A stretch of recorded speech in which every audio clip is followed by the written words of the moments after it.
If you want to learn how to make this juicy and tender oven baked rotisserie chicken, then stay tuned. So of course you have to prep your fresh seasoning. I'm using my fresh seasoning of choice would be celery, chive, shadow benny, pimento, garlic, and onion. So I'm just preparing my fresh seasoning and I'm just lightly chopping them. I'm not going to finely chop them because the blender is going to blend it up really nice and smooth for me. So I'm just giving it a light chop before putting it into my blender. I'm going to be chopping all of my seasoning up very lightly. They're going to be in big chunks, and I do save the ends of my seasoning or the root per se so that I can replant them and put them in my kitchen garden to reuse whenever I need seasoning. So that is a little life hack there. Don't throw away your stubs. Always try to replant them if you have the space to do so. Next, I'm just going to peel and cut up my onion as well, and I am going to blend my seasoning smoothly, but I don't want it watery. You want your seasoning to be really nice and thick so that it really holds to your chicken and it sticks to your chicken as well. So once you have done that, I'm going to then add some vinegar to my seasoning, to my blender, and I'm going to also add some extra virgin olive oil. This is going to help with that thick consistency when we blend it up. Off camera, I also added in some salt to taste, and at the end of blending your seasoning, you can taste your seasoning to make sure that it has sufficient salt for you.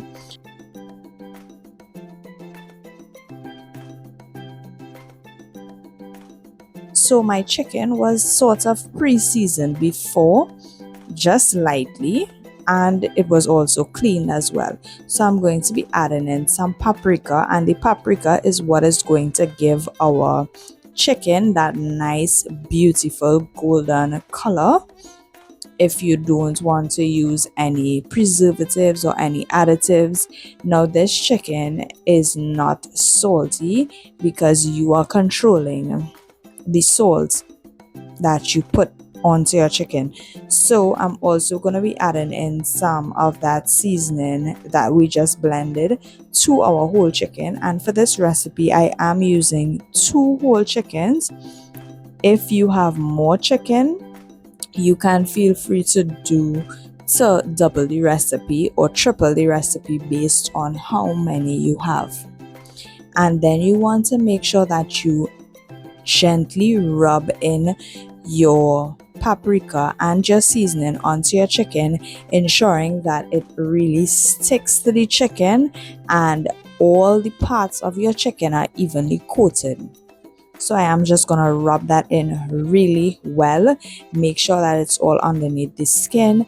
And if you prefer to have this marinate for a bit, you can feel free to allow it to marinate in the fridge for like 20-25 minutes.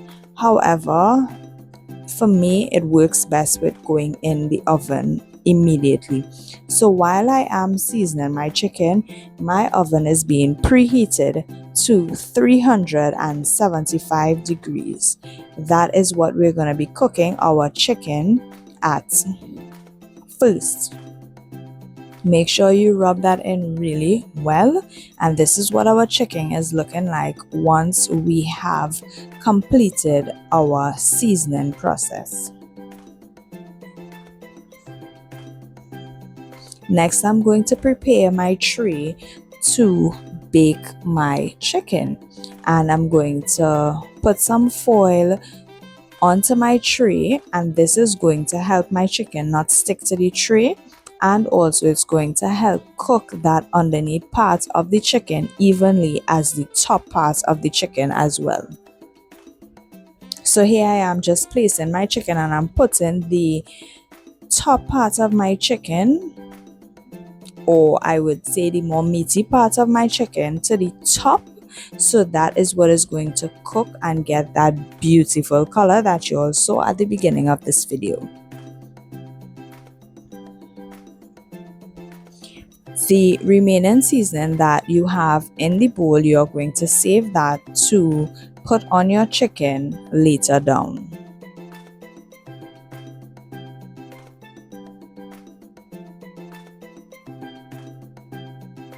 I'm just making sure that my chicken is evenly coated and that seasoning, holds really well to our chicken, because we don't want a bland tasting chicken. You can feel free to adjust your salt intake, but listen to me, this did not need anything else.